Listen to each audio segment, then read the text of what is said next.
Mirë, me këtë muzikë në sfond, shumë e bukur se lidhet edhe me të dobësuarin. Faleminderit Anila Kalleshi që je këtu në emisionin tjetër. Edhe më të shëndoshurin. Sepse nuk e qeshyer fusim ato që janë në peshë, dhe ato që janë mbi peshë. Janë dy problematika që lidhen me keqëshyerjen. Unë falenderoj një herë që na erdhe në studio, se e tila është gjithmonë problem se secili ka bërë programin e vet, ndonjë gjë jashtë Tirane. E diel sot në fakt, weekend, por dita për të gjithë ne që punojmë në këto institucione apo në këto probleme është një lloj. Jeni gjithmonë gatshëm. Nga e hëna në të hënë është një lloj, çdo ditë është një lloj. Mirë, në faktikisht sot tema ka qenë për keqëshyerjen, duhet qenë që vitin e fundit paktën edhe mediat e kanë përfolur pafund, edhe studimet e ISHP-s janë përqendruar pikërisht tek këto shifrat alarmante që kanë lidhje me të keqëshyerjen. E definojmë pak të fjalën se Ëngjëlli u mundua të bënte diçka, po edhe bëri shumë. Edhe bëri shumë. Po në gjest të parë. Po është ndryshe kur thuhet nga goja e një dietologe. Po është vërtet, por në fakt do thoya që keqëshyerja është kufiri ndoshta ose vija ndarëse ndërmjet atyre që ushqehen keq, pra që kanë mangësira në vitamina, minerale, në karbohidrate, yndyrna dhe proteina, dhe ato që ushqehen së tepërmi me yndyrna, karbohidrate. Janë dy problematika shumë të mëdha, si për njërin si për tjetrën. Nëse vjen re në studimet e fundit, të paktën në statistikat e fundit që kanë dalur në Shqipëri, rreth 13% e fëmijëve janë anemik. Një shifër shumë e madhe, gjë që do thotë një keqëshyerje me mungesë të hekurit të vitaminave të ndryshme dhe të mineraleve.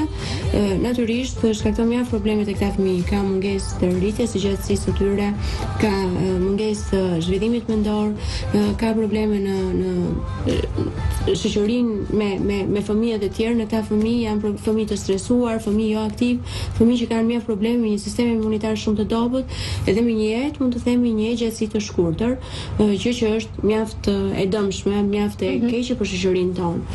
Gjithashtu personat mbi peshë që dim tashmë mbi pesha ka probleme mjaft të mëdha me sistemin kardiovaskular, me diabetin e tipit të dytë, me kanceret të ndryshme të zorrës, të stomakut, të ezofagut, probleme të cilat e shoqërojmë vazhdimisht me sëmundjen e apnis, sëmundjen e gjumit, pra me shtimin e masës diamore në mënyrë të tepërt, me probleme me artrozat, gjëra që shkakton shumë mbi peshat, të cilat janë vërtet problematike për shoqërinë tonë dhe njihen tashmë raste mjaft të mëdha të kësaj. Dhe e keqja më e madhe është që fëmijët tani në këtë moshë, pra nëse përpara viteve 90 diabeti ishte një sëmundje pas viteve 40-45, shfaqej pas viteve 40-45, tani në këtë kohë fëmijët e moshave 10 deri në 12 vjeç ka pafund fëmijë me diabet të tipit të dytë dhe që ky fëmijë shoqërohet gjithë jetën me bërjen e insulinës çdo ditë. Një problematikë shumë e madhe ndoshta dhe një e ardhme shumë e keqe mund të themi për fëmijët e këtij brezi. Mirë, nëse do japim edhe disa këshilla për sa i përket të keqëshyerjet. Absolutisht po, jemi të predispozuar të japim më të mirën e mundshme. Në fakt, po dëgjoja që pari intervistën me zotin Ëngjëll përpara, ku po thoshte që është e vërtetë që nuk jemi të sigurt ndoshta tek ushqimet që ne përdorim, pra ti përpiqesh të marrësh vaj ulliri, por nuk është ekstra i virgjën, nuk është i pastër, ekstremisht i pastër, sepse është i përzier me ngjyrosës, me vajra të ndryshëm. Ti përpiqesh të zgjedhësh një mish të mirë, por në fakt mishi mund të ketë të tretur brenda një hormon i cili tregtari që ka pasur atë bakti për ta shitur i ka injektuar hormonin në mënyrë që të prodhojë sa më shumë mish, bakteria të jetë sa më e plot, sa më shumë kilogram, sa më e bëshme të jetë. Por kjo është fatkeqësisht është një dëm shumë i madh tek ai që e konsumon.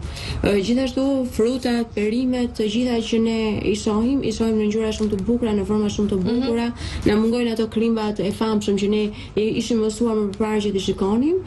Pothuajse të gjitha këto janë produkte importi ose janë produkte të cilat janë rritur dhe zhvilluar në saj të përdorimit të plerave kimik pafund, Ti përpiqesh të konsumosh sallatën, në fakt sallatën ti nuk arrin asnjëherë ta dish nëse e ke konsumuar të freskët pa nitrate apo jo, pasi duhet lënë 24 orë për jashtë sallatën në mënyrë që ti ta shikosh nëse do rrullet apo do vyshket. Nëse do rrullet do vyshket, se si janë nitrateve përdorur te kjo sallatë ka qenë shumë e madhe dhe është më mirë ta hedhësh poshtë sesa të konsumosh.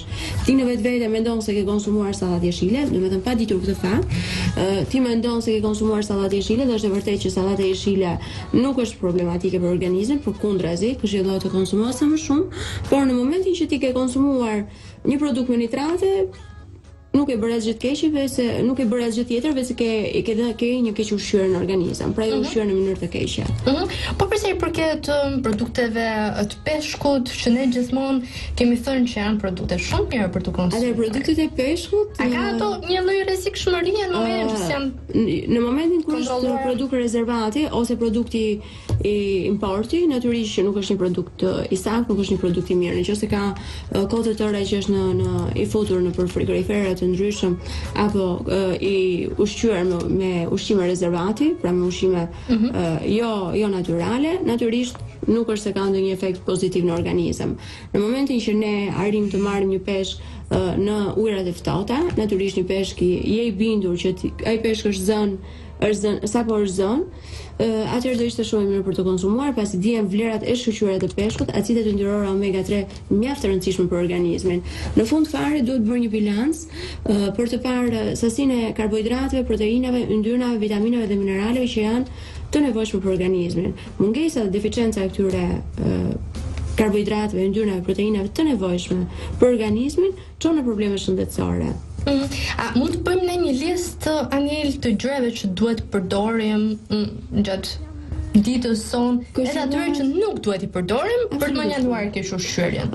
Këshillohet shumë shpesh përdorimi i brumrave apo orizit integral, i pastave integrale, bukës integrale dhe orizit integral. Në qoftë se do vinim re tek orizi, shikojmë shumë shpesh që ka ngjyra të ndryshme ndoshta. Do këmbgullim që të zgjidhim atë kafin, atë që është më pak i përpunuar. Në gjithmonë duhet themi që ushqimet e procesuara kanë problemet e tyre, pasi është hequr embrioni, është hequr dhe pjesa e mirë e kësaj, domethënë embrioni, është hequr e lëvorja e cila përmban të gjitha fibrat që i duan, fibra që i duan organizmit për të konsumuar, dhe në fund fare s'ka mbetur asnjë gjë, vetëm amidoni, pra nisë shteja, e cila nuk është se ka vlerë, përkundrazi na shton në peshë. Pra, për të marrë vitaminën B1, tiaminën e cila është e shkëlqyer, antioksidantit e shkëlqyer që ka orizi integral, ne nuk arrim të marrim nëse zgjedhim ato orizin e bardhë. Pra që në përzgjedhjen e produkteve ne do bënim mirë që të zgjidhim. Dim që drithrat integrali janë shumë të rëndësishëm dhe është pjesa më e rëndësishme e piramidës ushqimore. Dhe do ishte shumë e mirë që të përzgjidheshin drithrat integral. Po kështu kjo vlen edhe për bukën e bardhë. Natyrisht produktet industriale dhe natyrisht të procesuara janë produkte të cilat kanë një kosto të ulët dhe janë lehtësisht më të lehta për të gjetur në treg. Gjithashtu industrialistët kanë shpikur ndoshta gjëra që t'i japin pak shije në mënyrë që të bëhen sa më të këndshme për konsumatorin. Dim që produktet e fast foodit janë shumë të shijshme, sepse salsa që hidhen brenda, produktet që ajo përmban mundohet që të jetë sa më intrigues për konsumatorin në mënyrë që të konsumohet, sepse ky është ligji i tregut. Ndaj dhe kjo vlen edhe për bukën e bardhë. Por në të vërtetë mund të themi që buka e thekrës ose buka e zezë integrale nuk mund të kenë shijen e bukës së bardhë në fakt, por absolutisht që janë shumë të shëndetshme për organizmin. Dhe kjo duhet jetë zgjedhja jonë parësore. Po gjërat e marinuara, a na bëjnë mirë? Gjërat e marinuara. Bëhet fjalë për do thoja më mirë që do ishte më mirë të konsumonim produkte të freskëta. Do ishte shumë më mirë.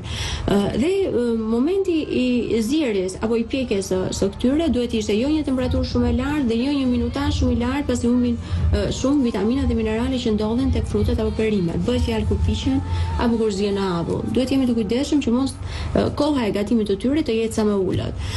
Por do thoja që tek produktet e marinuara nuk është se janë të këqija, por në momentin produktet marinuara kanë tepër krip. Dhe kripa e tepërt është e dëmshme për organizmin, njësoj si sheqeri i bardhë.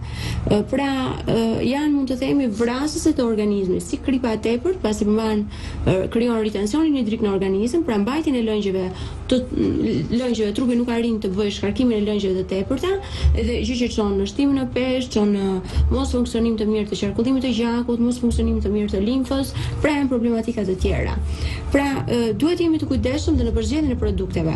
Natyrisht një produkt i marinuar mund të konsumohet një herë në javë, ose prosciuttat e ty mosura mund të konsumohen, pasi thash nuk jam rreptësisht në ato që ti nuk duhet të provosh asnjë gjë. Në fund fare jeta është e bukur sepse ti shijon gjëra të bukura, por duke pasur parasysh efektet negative që kanë ato në organizëm, e mira është që ato të shmangen sa më shumë të ketë mundësi. Jemi në të predispozuar të përdorim pikërisht ato gjëra që janë disi të gabuara për shkak të mungesës së informacionit që kemi, ose të një joshje të madhe që na bën produkti në fjalë? Absolutisht po, thash kur shkon, absolutisht nuk do preferoja asnjë, qoftë edhe unë që po flas tani në këtë momente, që të shkoja në një treg ku ato mollet janë të voçkla, një më e madhe, një më e vogël, të shtrëmta, me krimba, apo frutat duken kështu si të verdha, si të nxjera, do preferoj të shkoja tek ato mollet e barbardhës, ajo molla e kuqe, e lëmuar, e bukur, e madhe në formë, e do preferoja, domethënë është syri ai i parë që të çon tek gjërat e bukura, me ngjyra, me forma. Kemi tregje pafund ku tregtohen këto ushqime kështu të këndshme në ngjyra. Edhe nga pikpamja estetike. Por që gjithmonë duhet i bësh një stop vetes, sepse jo gjithmonë gjëja e bukur. Kur të kalojmë aty përpara. Të flasim pak për nuk e di, ato që janë në mbi peshë, çfarë nuk duhet të përdoren. Për të dhënë informacion të gjitha atyre target grupeve që po na ndjekin, edhe që ndoshta kur dalim përpara pasqyrës do shiko, ka diçka që nuk shkon, se gjatë fillimit pranverës, kur ne edhe meditojmë për periudhën e pushimeve të plazhit, shikojmë që format tona trupore nuk janë ashtu siç i kemi lënë nga viti i kaluar, edhe që duhet marrim disa masa. Okej. Në fakt këtu shkon për shtat edhe në lidhje me temën ky libër i Aniles, që ka më shumë se një vit që ka dalë në treg. Po, rreth 2 vite. Si do psohemi? Këtu mund parësh informacion për sa i përket diellave të ndryshme? Jam munduar të bëj një libër i cili do kishte informacion të saktë për të gjitha ata persone që kërkojnë ndihmë ndoshta për të dobësuar, duke pasur parasysh vlerat ushqimore dhe gjërat më të mira që duhet të konsumohen, duke mos shmangur, pra është shumë e rëndësishme konsumimi 5 vakteve. Ne në përgjithësi, ndoshta edhe unë e ti në këto momente, jo ndoshta, po jam e sigurt, domethënë edhe për ty, që vakti i mëngjesit nuk është konsumuar akoma. Po. Dhe për persona, në qoftë se emisioni do zgjasë deri në orën 11, jam e sigurt që deri në orën 11 nuk do konsumoj asnjë gjë, dhe vazhdojmë një drek pastaj, ndoshta do të mërshme, pasi mëngjesi nuk është konsumuar. Në fakt, po të konsumohen vaktet në orare të duhura. Në kohën e duhur nuk do kishin probleme as të mbi peshës, as të nën peshës. Mëngjesi është shumë i rëndësishëm për të gjithë. Është ai mëngjes i cili na bën të ndihemi aktiv, i cili na bën të jemi të përqendruar në punë, të përqendruar në çdo gjë që ne duam të bëjmë gjatë gjithë ditës. Natyrisht vim nga një vakt nga darka dhe nga një pushim, nga një relaks total në darkë, ku stomaku është bëshatisur, ora biologjike ka funksionuar, çdo gjë është bërë gati dhe është përgatitur për të filluar mëngjesin, i cili duhet të jetë. Natyrisht duhet të konsistojë në marrjen e pse jo të qumshit apo të kosit, produkte shumë të mira ato që përmbajnë kalciumin dhe që është shumë i rëndësishëm për formimin e kockave.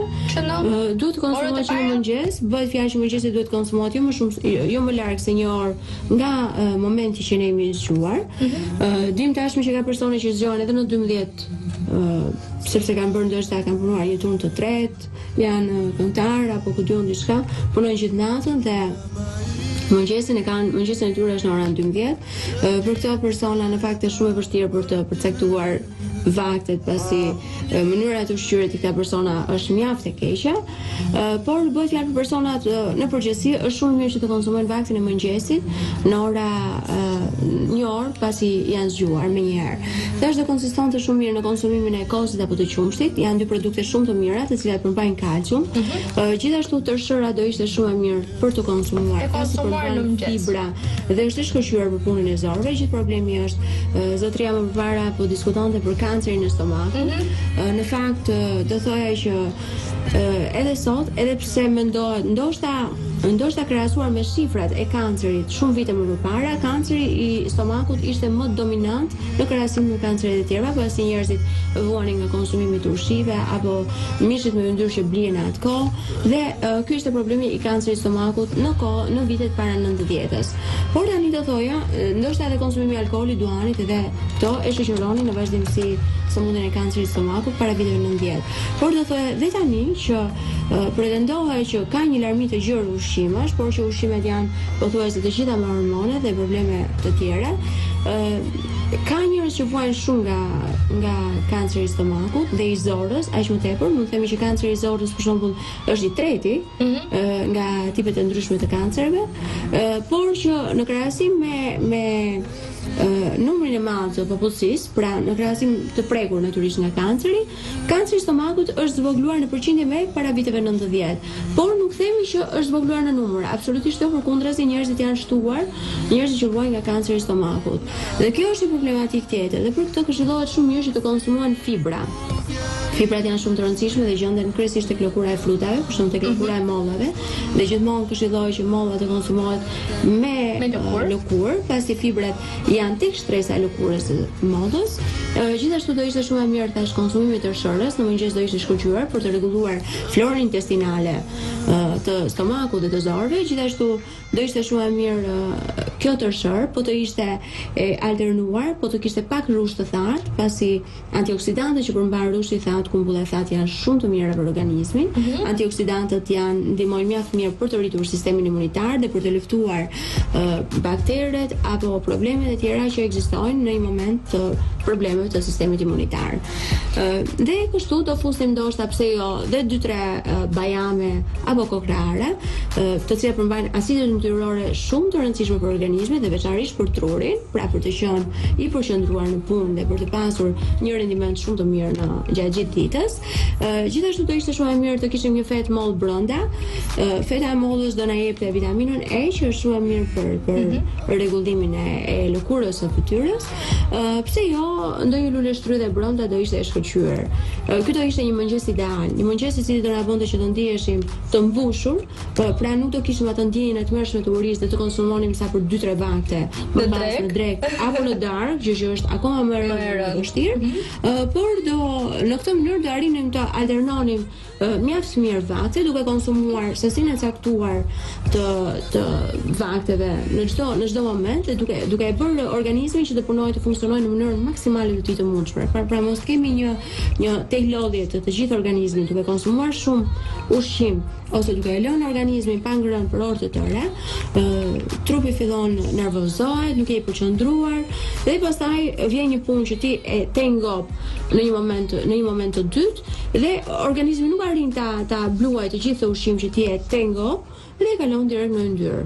Mirë, jemi në 3 minutat e fundit dhe do doja të dija për gjithë ato njerëz që kanë një aktivitet mendor ose fizik gjatë gjithë ditës, tyre të përkushtuar në 8 orarëshin e punës, ka shumë njerëz që qëndrojnë të mbyllur në zyrë para kompjuterit dhe që marrin diçka, ndoshta një ushqim të shpejtë të fast foodit për ta konsumuar. Çfarë mund të marrin në çantën e tyre këto femra ose meshkuj? Nëse do kishim persona që bëjnë aktivitet mendor dhe fizik të dyja së bashku, ta kishin të ngarkuar, do ishte e shkëlqyer, sepse do kishin një metabolizëm të shkëlqyer. Nëse do kishim persona që kanë një aktivitet mendor shumë të ngarkuar dhe një jetë sedentare, pra që janë të detyruar ndoshta të rinë 8 orë, 10 orë apo pak më tepër ndoshta, të ulur përpara kompjuterit, të përqendruar pafund dhe që nuk kanë mundësi të bëjnë një aktivitet fizik, atëherë do thoja që absolutisht jo fast food. Më vjen keq për ata që i tregtojnë dhe absolutisht nuk do doja, të bëja anti-reklam ndoshta për një aktivitet të këtyre personave që e ushtrojnë. Ne po themi thjesht të vërtetën çfarë është e ushqyeshme. duke parë ndoshta kaloritë e tepërta që përmban, duke parë yndyrnat e tepërta, pra është një dietë jo e balancuar, një dietë që nuk përmban vitaminat, mineralet, karbohidratet, yndyrnat dhe proteinat e duhura. Përkundrazi, përmban yndyrna ndoshta dim tashmë që për të skuqur patatet, ai vaj riciklohet me kohë të tëra. Asnjë nuk është që ndoshta ta derdhi pas 24 orëve apo pas 12 orëve që është bërë ky produkt. Përkundrazi, ai riciklohet pafund. Gjë tjetër, patatet e skuqura ngulet gjithmonë për patatet e skuqura dhe jo vetëm në fast food, por edhe në shtëpi, ngulet që të mos konsumohen patatet e skuqura, sepse patatja në vetvete përmban 70% lëngje, ujë brenda. Dhe në momentin që ajo skuqet, ajo pjesë e ujit zëvendësohet me yndyrë të tepërt. Pra themi që patatet thithin shumë yndyrë e dëmshme për organizmin. Gjithashtu, buka që përmban që ti konsumon tek fast foodi është një bukë e bardhë, një bukë që nuk ka as embrion dhe as lëvorën e saj nuk e përmban. Është një mijell i bardhë, një mijell i cili është i procesuar dhe nuk i bën mirë organizmit. Pra, pothuajse të gjitha produktet, pastaj ndoshta domatet, sallatrat, dhe këto mund të kenë kohë që janë përgatitur. Punojmë cilësinë e ushqimit. Pikërisht, punojmë pothuajse punojmë me produkte gjysmë të gatshme, gjë që i ulim vlerat dhe në fund fare mund të themi te ky sanduiç apo fast food që ne kemi konsumuar. Cila është vlera që ne kemi marrë? Vlera ushqimore. Vlera ushqimore është shumë e dobët. Thjesht kemi mbushur stomakun, kemi marrë ca kilograme të tepërta, kemi marrë sa yndyrë të tepërt, ca karbohidrate të tepërta që i bëjnë dëm organizmit. Sa shpejt ka kaluar koha. Faleminderit Anila që në Mëngjes Express. Ç'ne? Do bëgam Mëngjes Expressim duket. Në të dielën mirëmëngjes. Faleminderit shumë. Ishte kënaqësi. Shpresoj që bisedat këtë shijuar pa shumë sa mua. Mua absolutisht po. Më vjen keq që mbaroj shumë shpejt. Iku shumë shpejt koha, fluturoj. Besoj se edhe shikuesit kanë marrë shumë informacione sot për temën e keq ushqyerjes.